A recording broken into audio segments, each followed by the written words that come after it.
Welcome to The Last Talk Show. Tonight, I'm excited to talk to Rodney Rothman, the Oscar-winning co-writer and co-director of Spider-Man Into the Spiderverse. Let's go into the talk show. All the way from the island of Nantucket, Massachusetts, it's The Last Talk Show! The Last Talk Show!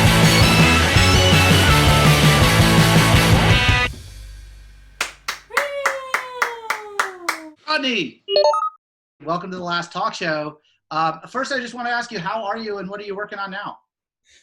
Hi, Donick. Hi. I'm very good.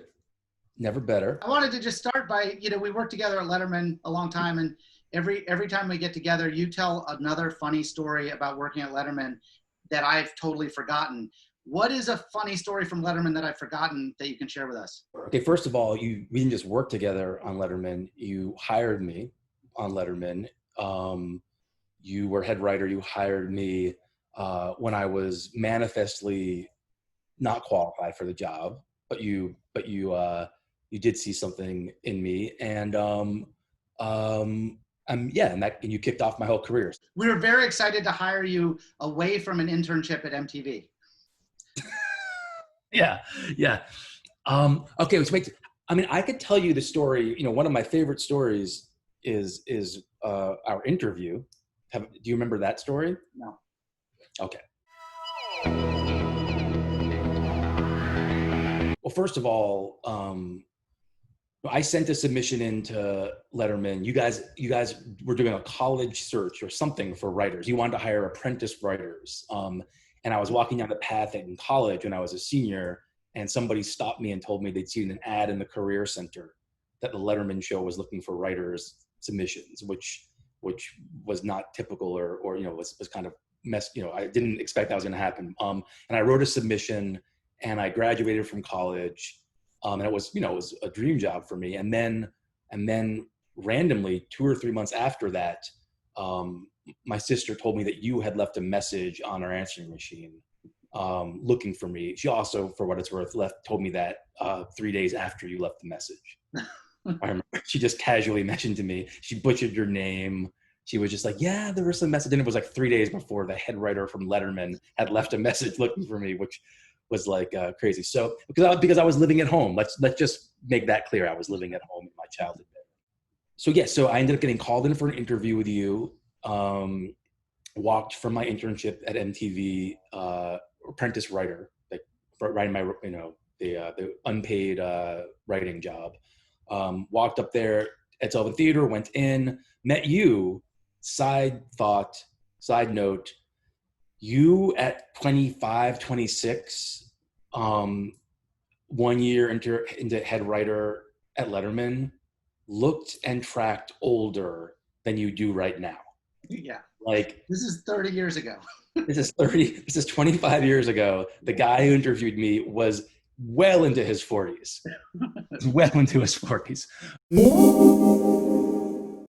We have a conversation. It's all great. And then at the end of that conversation, you say, do you want to go downstairs and meet Dave?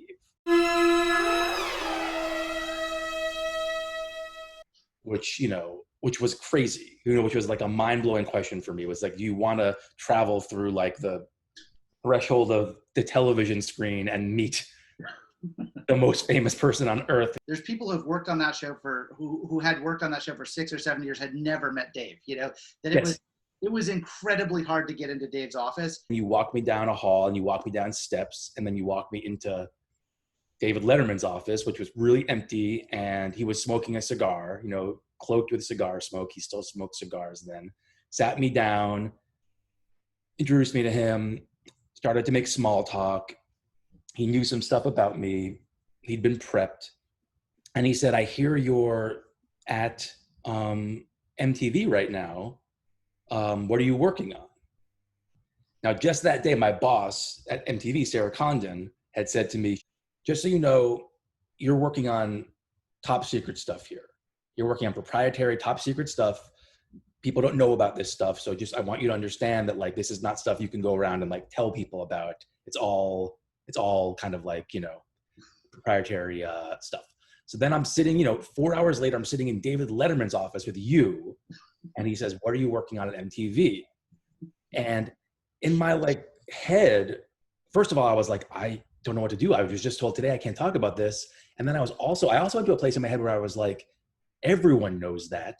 Everyone knows you're not supposed to talk about this. He is testing my loyalty or something. I said, "Oh," he said, "What are you working on?" I said, "Oh, we're just working on TV shows and stuff with comedians and game shows and that kind of stuff."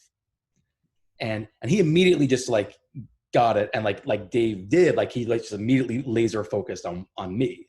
And he said, "What kind of TV shows? What comedians specifically?" Yeah. And then I remember, started to shift a lot, and basically you were moving in this way of just well, this is gonna blow up. And I said, "Oh, just comedians, stand-up comedians, and different kinds of things, scripted things and whatever." He said, "What specifically scripted things?" And I said, "Sir, they just told me today I'm not supposed to talk about this stuff, so I feel kind of weird talking about it." And then Dave just nodded, and then continued on with other stuff, and asked me other questions. And then literally as we were wrapping up, everyone's wrapping up, and he leaned forward and he was like, "I'm going to ask you one more time. What are you working on at MTV?" And then I basically told him everything. I was just "Oh, well, we've got a show called, such and such with Matt Besser. And we've got, and I just for 3 minutes, just told him every single project. I was terrified. And then we left and in my head, I was like, "Oh, he was testing my loyalty to him or something." I don't even know what it was, but I remember when we left, you wouldn't make eye contact with me. And I had that was my perception, at least. It was a sense of just "Oh, that did not go great." I had tried to get some writers hired. I had been there for a while as a head writer, and we had lost some writers, and there was some turnover, and we were down to 7 writers, and usually have 12 to 13 or so. And I was trying to fill some spots, and he wouldn't approve any of the writers I had. So this was "Please let me hire Rodney. Please let me hire Rodney. I'll take him in. All Dave has to do is sign off on this." So I was like, "Rodney, just be cool. Be cool. Just say one funny thing and we'll get out of here." There's a very specific kind of really funny person that flourishes in those kinds of situations. And I wouldn't exactly say that that's my strength. You're young, and this is your first showbiz, real, whatever. You're calling him sir. That gives a real sense of at what point in your career this is, Right. The other thing I was going to say that you sort of set up was working for Dave. That show's a very stressful job. You mentioned I looked like a 40-year-old at 25. And, I think often when ex-head writers get together, we usually do PTSD stories and try to get over whatever trauma we went through producing a funny talk show. But what is your best Dave moment? What's your fondest memory? I mean, a few things spring to mind. One is just, as many limitations as there could be on a show like that, a show that's been around for a long time and kind of has its way of doing things and has its comfort zone. That was a time, that was a show in a time where it felt like the whole of pop culture was available to us to kind of interpret and do silly things with. If you wanted to close down a city street and have, the field goal kicker from, the New York Giants kick field goals on the street, you could do that. Literally, if you wanted to do a live satellite hooked up to Walter Matthau getting his haircut, you could do that.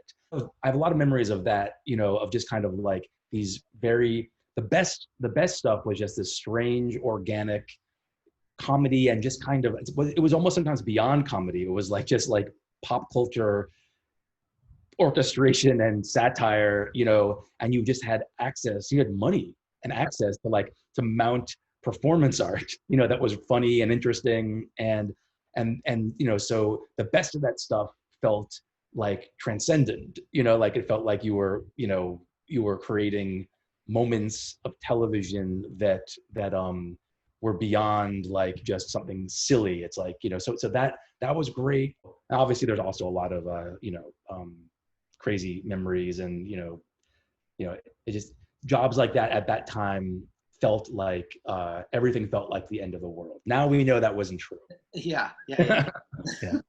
No, I know. So No. any given day, you'd be like, Madonna is here and she needs this, and Bill Clinton's coming in here for this, and you have 400 sheepdog that are lining up at Times Square, and you're like, it's part of the reason the job was so stressful, but also, yeah, magic could happen because it was the weirdest shit all combined, and plenty of money, and no censors or executives saying no.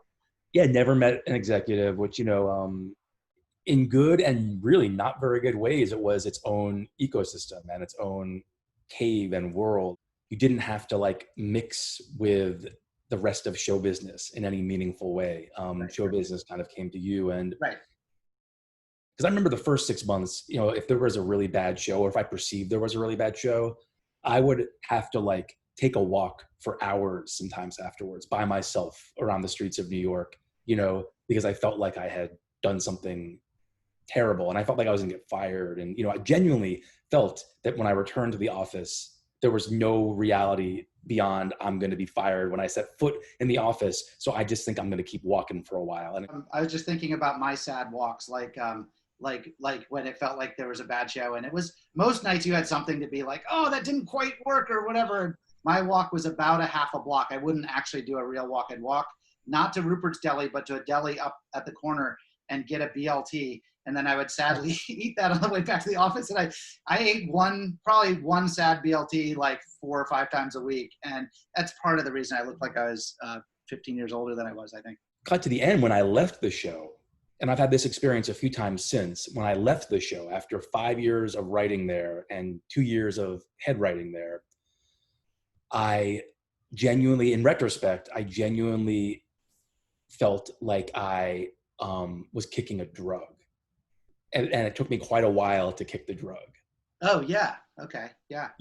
Like I crashed a bit afterwards. And I've been living at this state of like, engagement and stimulation and like for so long that that I came later on in life to regard it as a drug that I'd been on.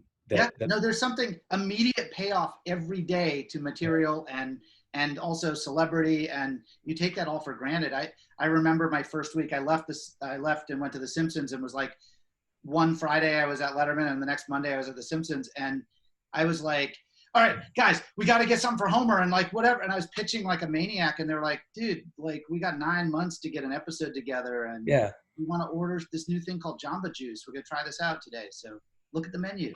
Yeah, during that like three-year window when Jamba Juice was healthy.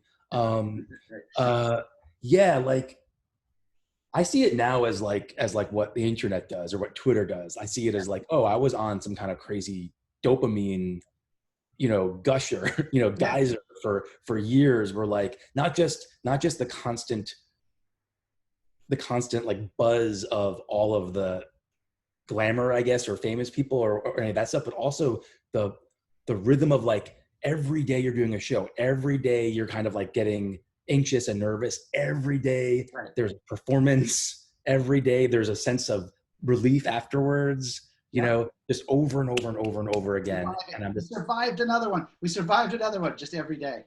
Hey, let's talk about Spider-Man. How did Spider-Man find you? Because it's a little bit of a left turn in your career.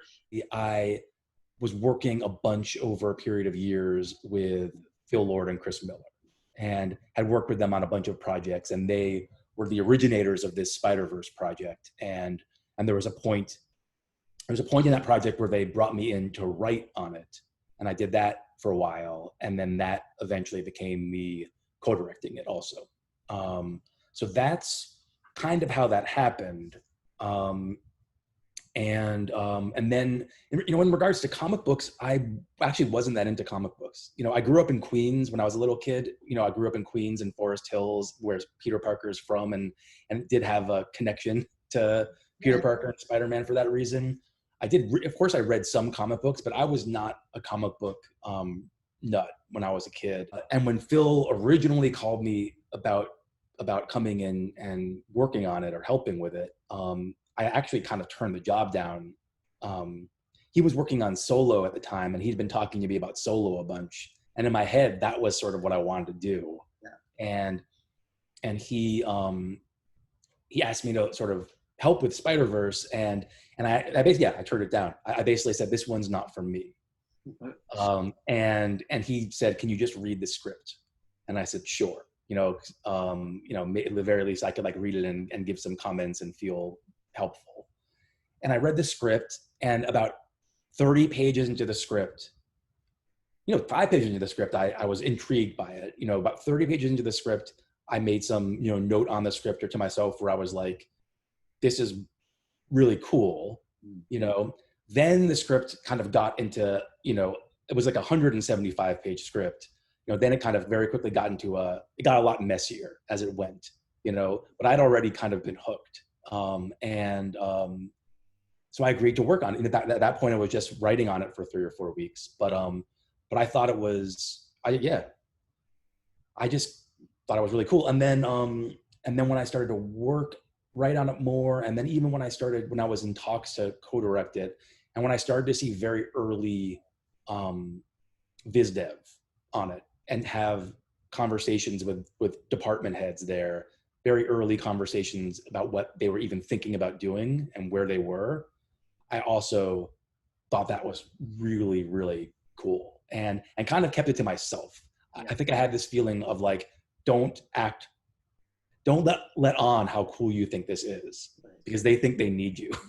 Did you feel like you had to deep dive on like the Marvel Spider history, like every corner of it to inform yourself?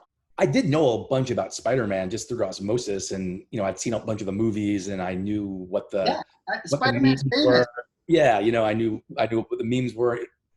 So first, I think so my fundamental feeling was I can start by just using what I know, and there's so many people on this movie that know so much that they're going to catch me if I do something that is actually tone deaf, but I did kind of have some conviction that not knowing everything was actually an asset for me, Right. And it kind of in a weird way focus on story, focus on character. Right. Like I had this is going to seem really dumb and crazy, but I had like an insight into the movie when I first started working on it that was so obvious and was seen within the movie with the people working in the movie as very insightful. It was so obvious that the observation was, and this is also just me literally noticing something that Brian Michael Bendis certainly did on purpose, but it was the observation of, hey, Miles Morales has beef and issues with his uncle, and so does Peter Parker, and maybe every Spider person in every dimension, doesn't necessarily have an issue with their uncle, although maybe that's the most common thing. Yeah. But it's like what binds them all is a traumatic experience of loss with a loved one. Yeah. A traumatic sacrifice, and that's one of the early things that I kind of brought to bear that everyone that made it into the movie and that everyone thought was awesome. And I kind of was like, to me, I was like, you guys are just in the weeds, like you would have gotten there. Like, it's like, it's incredibly valuable on those things to have somebody kind of be able to see the big picture again. Cause I think especially on those Marvel things, you kind of, there's so much history and so many things to connect that you can get lost in the weeds quickly, Part of the whole point of that movie was kind of boiling down that myth or that story to like its essence and finding different expressions of that.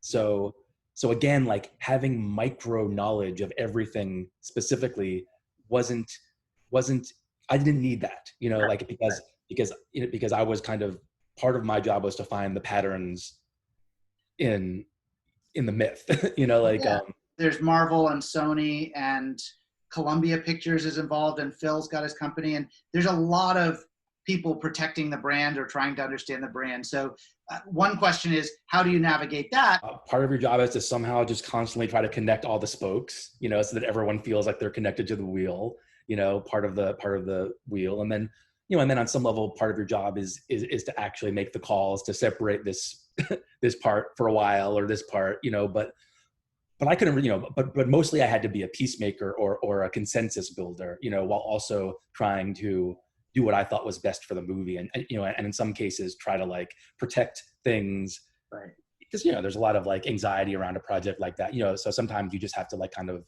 rush through the defense, you know, and get yardage, you know. I was thinking about like first time directing a major, you know, this becomes a major thing to be a director on, but in a weird way, animation is a little bit of a slower process, so you can kind of make mistakes or reset stuff or learn stuff as you go. What talk about getting the look? Okay, so finding the look, you know, that took years, you know, and there were core ideas that were being developed over time, you know, which can be summed up as like trying to, you could just say it's trying to bring a comic book to life, you know, but me, I think, you know, maybe more accurate is to say it's trying to combine graphic storytelling with cinematic story. I loved that there was so much 2D animation because it was such a more direct connection to comics. Like one of the things we went, you know, we said a lot at the time, and that has stayed with me a lot since that movie is literally the expression, it doesn't have to look real, it has to feel real. But that idea really stayed with me. It doesn't have to look real, it has to feel real, that we were chasing something that felt like it feels to experience reality without it being photoreal. There was a point finally in production where we were we were close enough to release that we just had to start feeding the machine. Right. And there really was a leap of faith in that. And we had run out of time in some ways to like, again, rebake the cake of what the movie was. Right. There was a lot of time to fine tune things, but, and the whole third act was done fairly last minute. But my point is that like, there was a point where the machine was finally turned on and we started to see footage come back, and it started to take our breath away, like in screening rooms, you know, in a way that, you know, that first of all required, again, hundreds of people to work on around the clock in many iterations and to not go home for a year or so. I didn't meet a lot of the people who made the movie in person, you know, not on a magic screen. I didn't meet a lot of them in person until our wrap party. Right. Amazing. So we had lots of conversations over like this, you know. People making these movies, of course, are animators. They're predisposed to be huge fans of Spider-Man and comics, and that they were drawing Stan Lee's everywhere. Well, a question for you is, at what point are you like, these are great Stan Lee's, guys, but we got to get back to the story and writing the script? On some level, I heard about that during like I knew there were a few. Right. I was focused on so many other things. Like I was never going to catch that. Like we were so overclocked that like, I'm just grateful that there weren't like 30 movie, you know, like, you know, like I'm glad it was Stan Lee's. Like, how many Stan Lee's are there? I don't know, man. There's probably 10. Oh, come on, Rodney. You don't know? That's I mean, I would have to Google it. I think probably around 10, maybe a little less, but yeah. Did you meet Stan? Part of it, he passed away shortly after it opened, right? Or right before it opened. I met him, which was crazy. We went, he's the only person, he does a voice in the movie. He's the only person for whom we went to them to record. We went to his office in Beverly Hills and brought like 7 or 8 lines, and I met him. He was really nice. You know, at that time, his eyesight was, it was very clear. It wasn't explicitly said, but it was very clear at a certain point that he couldn't see very much at all. So even though we had brought lines and had pages, it just became clear, like, okay, we're feeding him lines. Like, talking about the cast, like everyone from Lily Tomlin to John Mulaney. I mean, it's an incredible list of actors. How much do you work with the actors in an animated feature like this? So we work with them a lot. You know, I mean, it must be like you do on your stuff and on The Simpsons and stuff, right? I mean, I don't know what you guys, you know, do on The Simpsons, but yeah, very, very interactive for us. Very, you know, in the room with the performers, you know, trying lots of different things, trying different performances, trying to, again, you know, going after this idea of things feeling real, you know. Yeah. So going, you know, and we had a lot of performers who who were really great actors, you know. Like Shamik's performance in a weird way was part of the realism you're talking about. It was actually reminding me of The Simpsons working with Dan Castellaneta. You'd put something in the script like Homer bumps his head, and then you'd get in the recording booth with Dan and he would do 15 sounds that would come out, and you'd be like, wow, that's way funnier than I thought it was just or whatever. And suddenly you'd have to animate that and bring it out.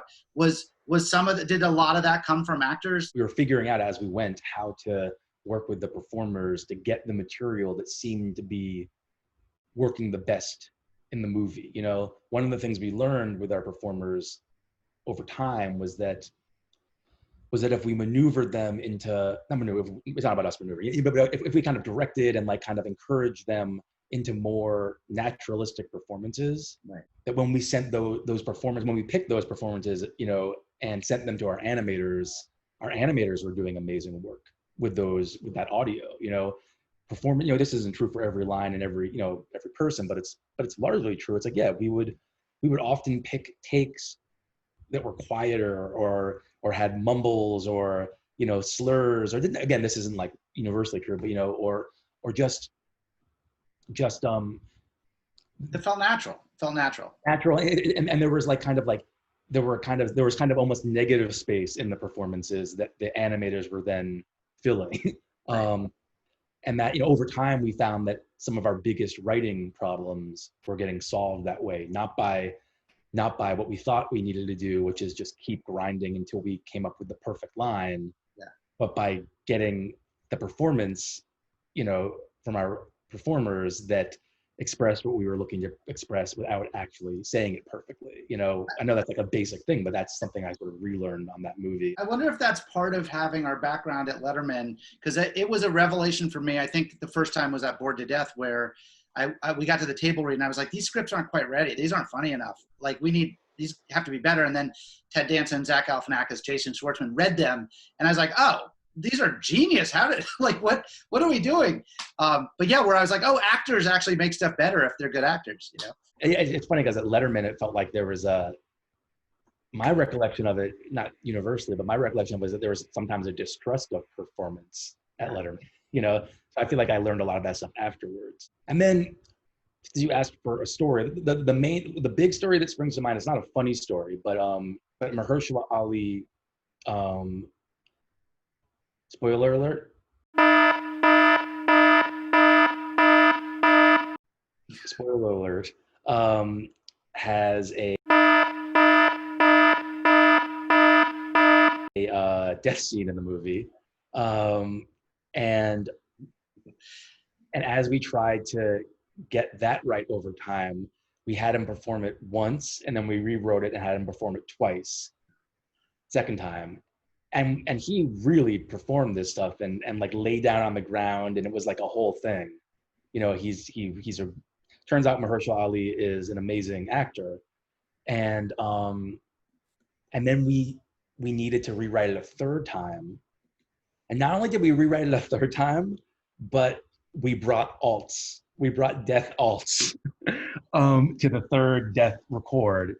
And when we got to that part of the record, Mahershala Ali basically looked at it. We talked about some of our death alts, what we were looking to do.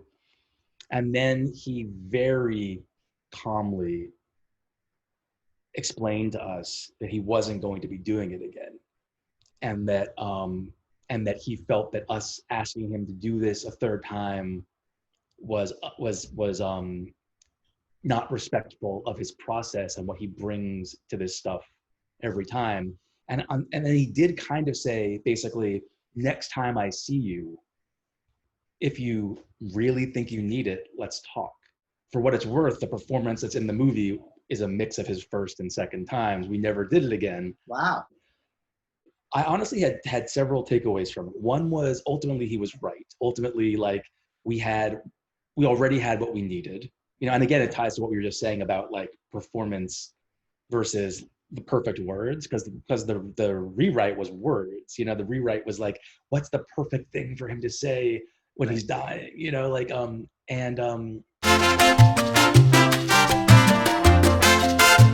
in a business where there's a lot of conflict and where there's a lot of ego and there's a lot of assertion of ego or agenda, and I'm just used to it, and there's a lot of misbehavior, and there's a lot of venting, and there's a lot of people working out issues that have nothing to do with what's happening in the room. I had never seen anybody handle conflict like he handled conflict in that moment. And I found it kind of instructive and mind-blowing, and still could never do it, Yeah. But obviously there's a billion this person was funny stories, but that was actually the most impactful. Yeah, that's cool. Just setting up egos and bad behavior and whatever. Nick Cage, anything there? Was that fun? Was he fun to work with? Yeah, that was just great. Seriously. Yeah. That was just like the big thing there was just like, he was totally game, totally awesome, hilarious, didn't bring whatever I was afraid of, like, as far as like, oh, he's going to have some crazy, none of that happened. My big feeling working with him was I was like, oh, he's an amazing actor and he's an utter professional. Right. Like, just like shows up, what are we doing? Looks you in the eye, does stuff, tries some crazy stuff, looks you in the eye, says, what do you want to do now? Also, it's such a crazy cast. Yeah, and for what it's worth, as well, like Mulaney, I mean, everyone is great. Like Mulaney was like an otherworldly. I've worked with like the funniest people ever, and they're all great. Mulaney was like a plus, like 1% talent of just spewing fully formed like comedic ideas that are like multifaceted, just seemingly effortlessly. All right, Rodney, you won an Academy Award, just like Marissa Tomei, just like Marlon Brando.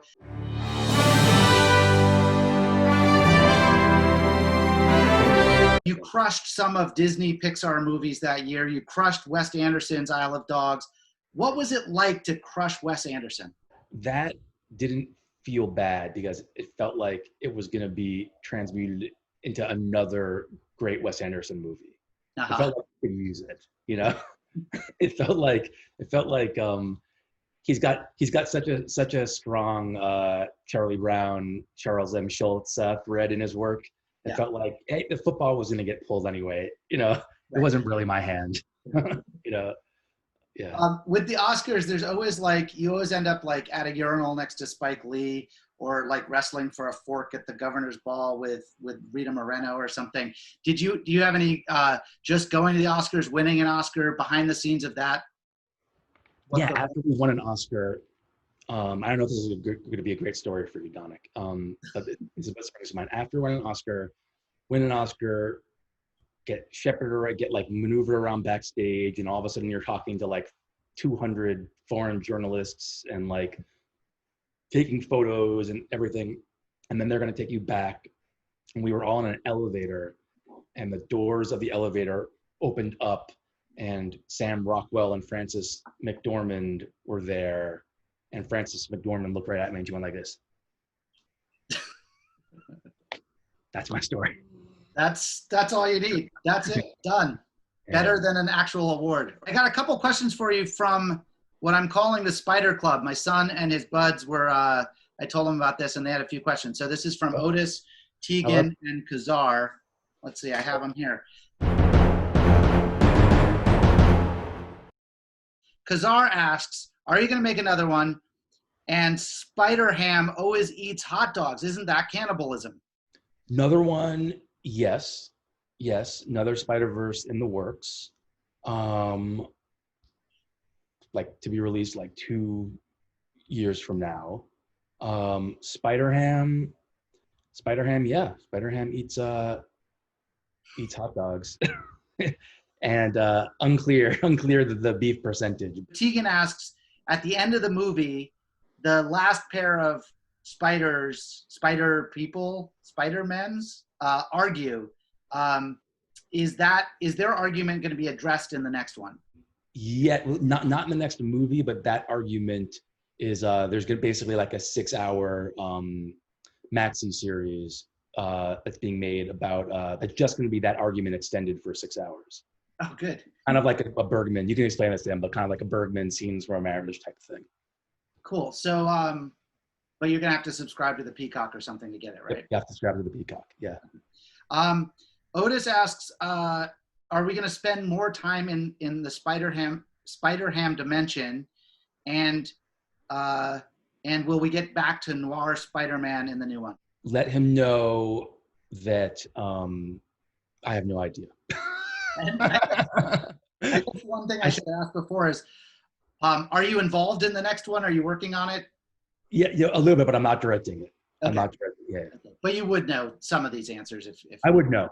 Yeah. Yeah, I mean, like, yeah, I could easily talk about that. Is it one of these things where it's like you can't say anything? Yeah. Yeah. That's what I figured. Oh, the kids asked, what are you gonna do? No, it's tragic. Thanks, Rodney. Rodney, your movie was awesome. Agreed. This talk show, such as it is brought to us by Muzak. We support kids' music programs, give them instruments around the world. We do a segment called Tips for Kids.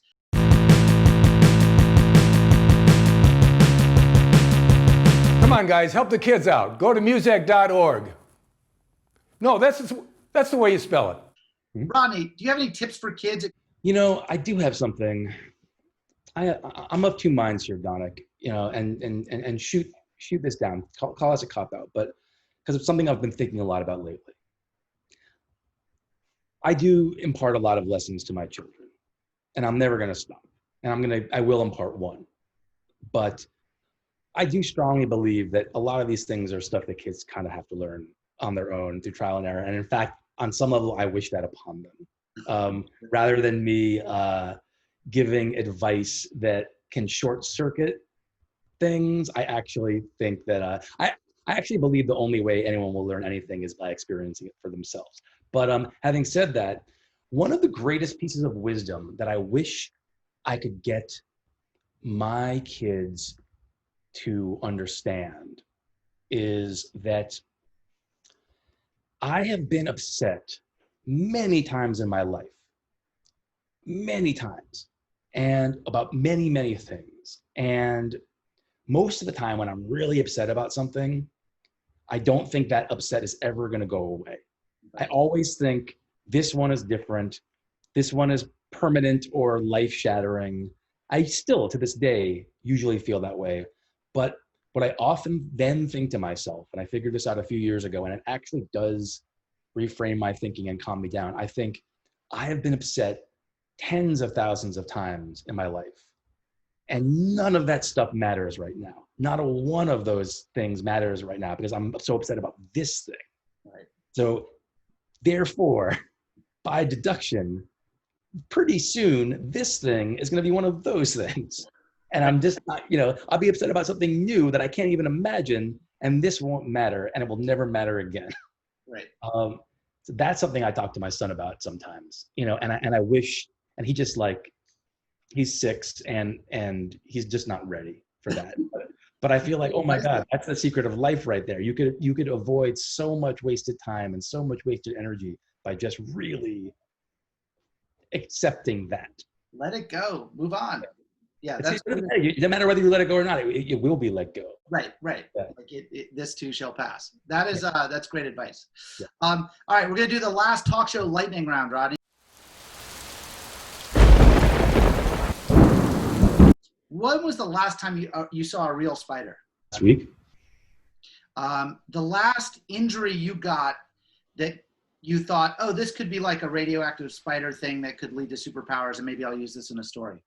Weird itchiness on my elbow. Could be psoriasis or could be superpower.